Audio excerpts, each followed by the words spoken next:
All right, hey guys, this is AJ Unlimited here to bring you another video, another vlog type video, I guess. This is a testimony on my whole relationship with alcohol and how basically in a nutshell my decline into full-blown raging alcoholism and then my I guess you could say healing from that or my getting out of it, but still being able to enjoy it, on a somewhat regular basis. I think 16 is when I had my very first beer. I believe it was Super Bowl Sunday of that would have been 2011 or so. I was at my sister's house and my dad was there and he likes his Miller Lite. And I was like curious, but I was also intimidated and kind of scared, but I was like also excited because I'm like, hey, there's beer and it's Sunday and I'm not driving. So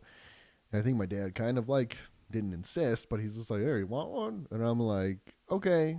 And I drank it and I was very proud of myself. I felt like a man. I swear I felt a couple hairs pop up on my chest. My mom was always a big drinker. So there was always beer and wine and like cheap vodka laying around. There was always alcohol laying around. And I would dabble, as I was like, 18, 19, 20 years old.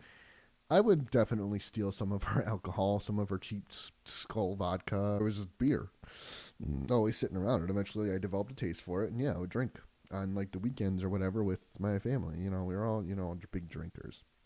We're like half Irish, so there you go. When I turned 21, that's when things got interesting because now here I am legally able to buy alcohol. So fast forward months later, I would just like come home on the weekends, right? And whether it be Jimmy John's or I was working at Panera Bread at one point, and on like Fridays and Saturday nights, I'd always go out and buy like a case or two of beer, like 24 ounce or 24 pack of Miller Lights, and myself and my brother and my mom would just sit there in the kitchen and just guzzle them down like there's no tomorrow. And it was like one of the only good memories of living in that house. I'll tell you what, because I would get just drink this beer, drink like a fish, like no consequences to it. It's just beer. It's great. It makes me feel good and cool, whatever. No worries, not a care in the world.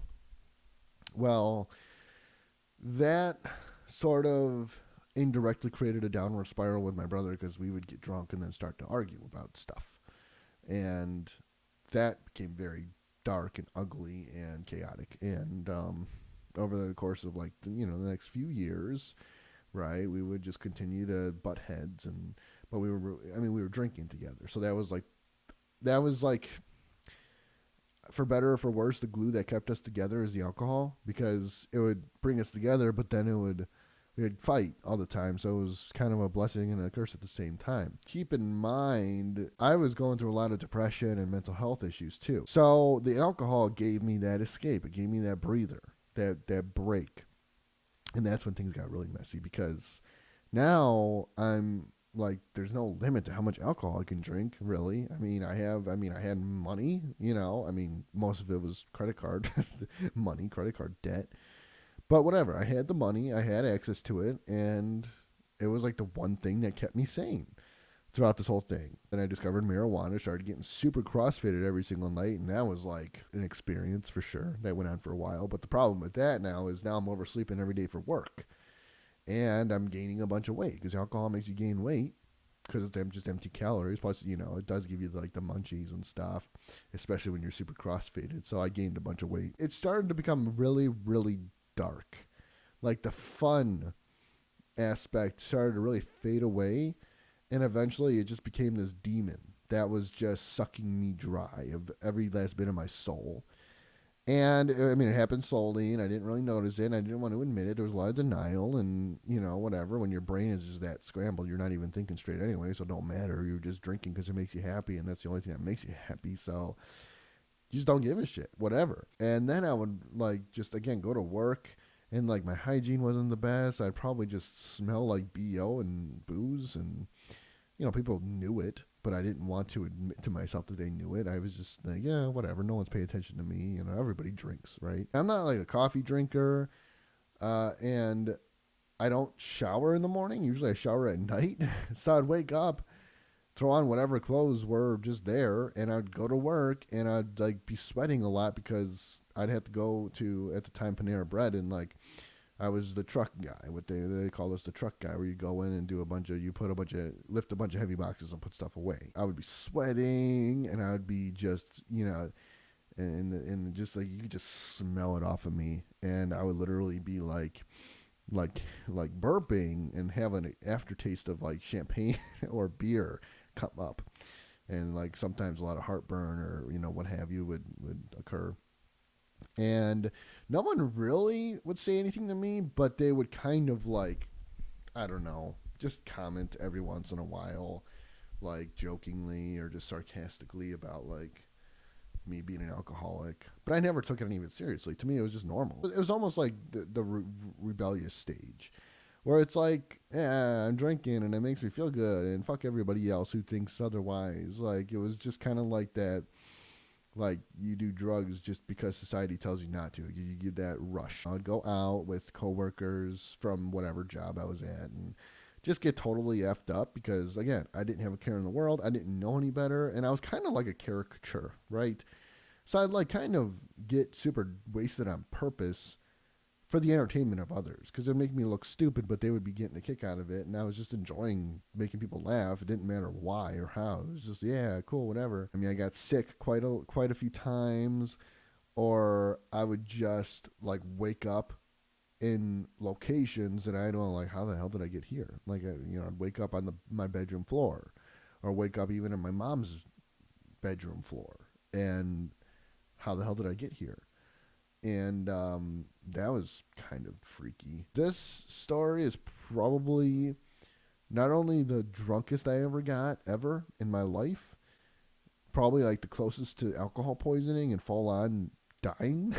It was a very weird time in my life because my I was just not right in the head. And somehow I ended up agreeing to babysit my sister's kids. This was like a Saturday, but I was scheduled to work that day from like 5 to 10 p.m.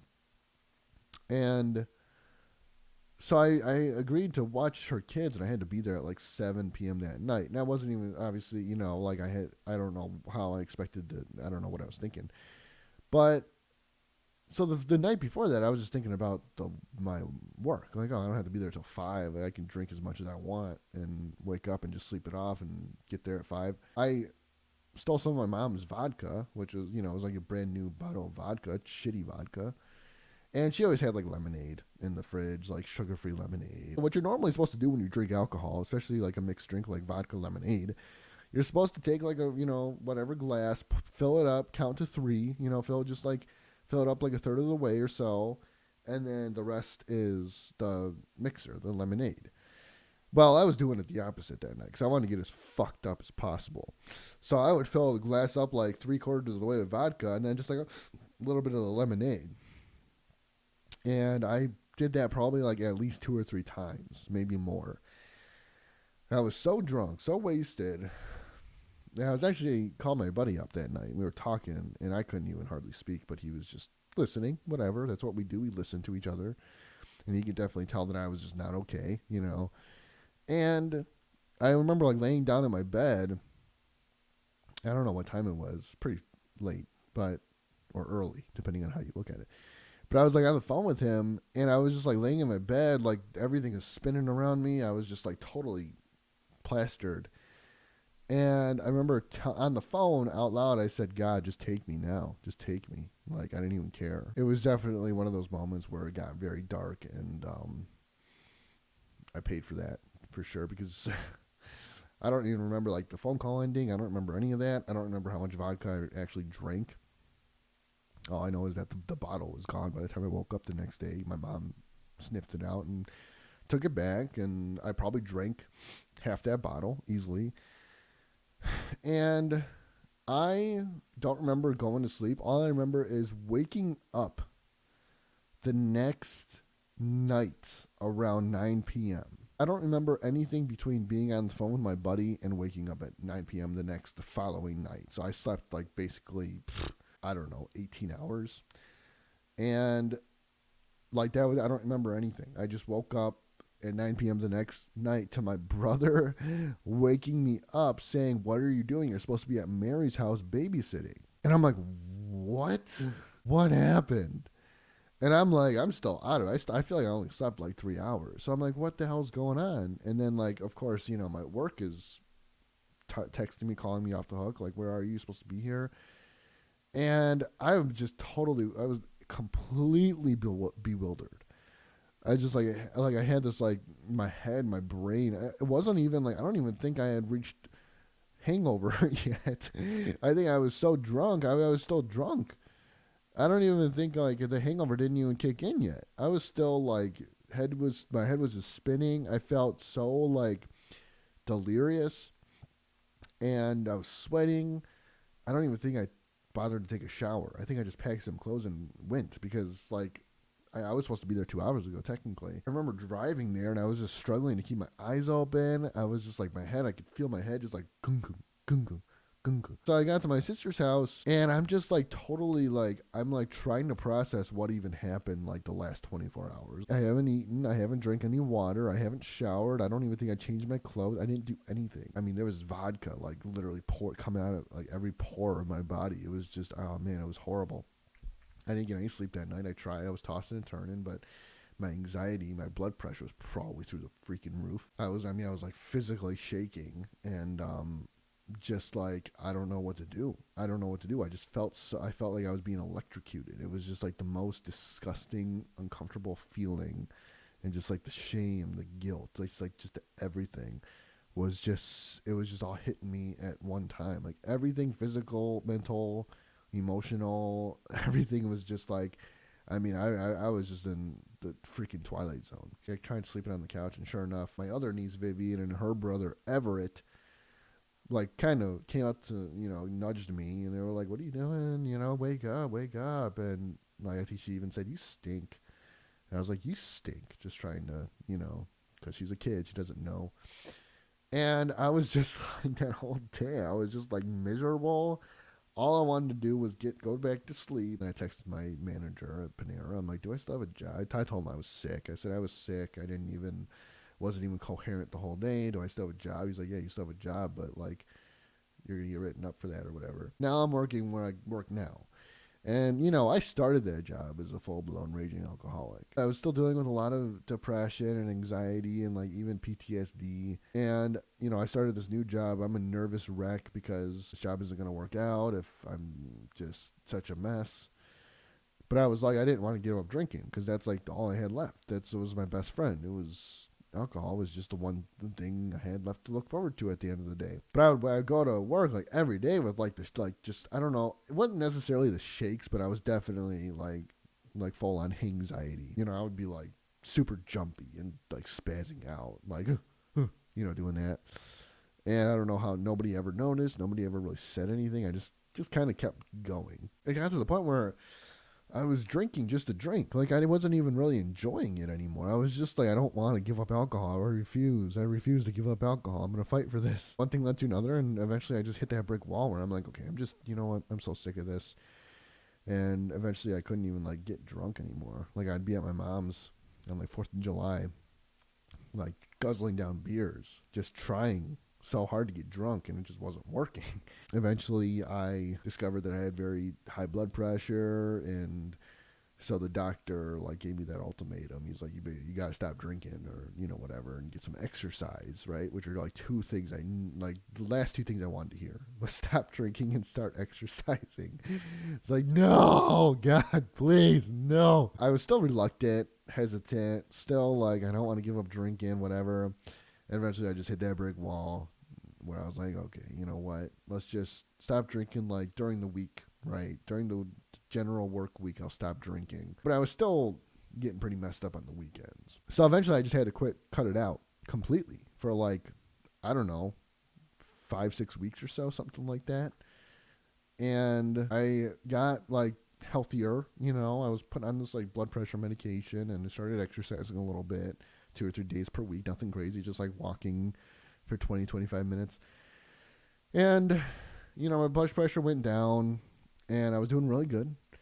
And I was like, now I got to the point where like no, like no beer. Like, stay away from the beer, like, entirely. Like, I mean, 1 or 2 beers here on the weekend is fine, but I'm not going to drink beer like crazy because that's what's causing all the weight gain and probably the blood pressure, you know. So I'm like, at this point, I know I could stop drinking if it's starting to affect my job. And I know I could stop drinking if my health absolutely depends on it. So I don't think I'm a full-blown alcoholic anymore. I think I really enjoy drinking alcohol. You know, it's whatever. Just, you know, and I'm a very vibrant, charismatic, fun, enthusiastic person. And so alcohol sort of just kind of enhances all of that for me. I would go to the chapel and pray to Jesus and be like, listen, like, I don't want to, you know, I need my alcohol at least on the weekends. Like, so I know, like, I have all these health issues, but I do genuinely, totally believe that I can control this thing if I have to. So I'm going to enjoy it on the weekends, and hopefully you don't let me die. And I was, again, eating good. I was exercising. I was doing everything else right. And I was just like, if I don't have alcohol, I'm just, like, going to be bored out of my mind. And I tried, like, tea. I tried, like, seltzer water. I tried all this other stuff, and they were kind of working, but until they didn't anymore, I was just like, screw it. Like, I'm going to drink. And I actually came up with this new rule where, like, I have this whiskey glass, and I'd fill it up. What I would do is I'd fill it up all the way with ice. And then I would tell myself I can refill this glass with my vodka 7-Ups as many times as I want, but once the ice completely melts, I can't fill it up anymore. That's it. And so I did that, and it worked. I was only allowing myself to drink, like, on the weekends after, like, 1 a.m. because I'd go to bed around 3:30, and I would only give myself, like, a 2-hour window to drink. And I wouldn't really drink hardly any beer. It was just like vodka mixed with, like, sugar-free 7-Up or something. And now I'm limiting myself to how much vodka I drink. And it's, like, just enough. And that's just the thing, too. Like, I've gotten to a point, and this is what I wanted to get to the point, where I can just have a couple beers or a little bit of vodka or wine and just kind of sit on a good buzz for a little while. That's how normal people drink. You know, that's how a normal person drinks, and that's how I want to be able to drink. Now, mind you, I still enjoy getting nice and tipsy or even drunk sometimes, but honestly, half the time I don't even enjoy being drunk anymore, especially now that my mental health is all cleared up. You know, it's like I just don't need that much alcohol, but I'm able to sit on a good buzz and just kind of drink it like it's like you're drinking a soda. You know, like, just, you know, I'm thirsty. This is cold, refreshing, carbonated, and it makes me feel good. So I'll have a few beers and just enjoy that, and that's it. I don't force it down, but I don't stop myself from drinking it either. It's just kind of that happy medium. And then I'll go home and take a little nap and then get up and have my vodka 7-Ups or whatever, and that's it. Like, I don't need any more than that. But as long as I have a handle on it, then I'm allowing it. And I trust myself, and I trust God, and I trust my family, my friends, that they'll look after me if I'm starting to spiral out of control with it again. So, long story short, like, right now, at this point in time, do I believe I have an alcohol problem or if I'm an alcoholic in any way whatsoever? Absolutely not. But I still allow myself to enjoy it because I do want to open up a bar someday. And that's going to require that's going to require me to be able to handle my drinking habits and hold my liquor and not be stupid with it, be responsible, but still have fun. And that's where I want to get. We just really enjoy it, and it enhances life, and it makes us feel good and warm and safe and cozy. And helps me sleep. It helps me sleep good. That's where I'm at right now. I can still drink on a pretty regular basis without getting completely fucked up and regretting it the next day. And I could stop if I absolutely had to, and I have. There you go. That's my testimony with alcohol. And I hope that some people are able to learn something from this. If you are 21 or about to turn 21 and you're about to start drinking, just watch this video as many times as you want. And that way you don't feel so alone and you don't feel like you have to hide anything or hide anywhere, you know. And we're all an open book, open ears, judgment-free zone, if you will. So, you know, feel free to email me. Email's right there. Let's talk about this. I want to hear your thoughts and everything. I want to hear your guys' opinions, what you have to say. And that's it. So thank you guys very much again for watching this. I do hope you enjoyed it. If you like it, you know what to do. As always, I will see you next time. God bless.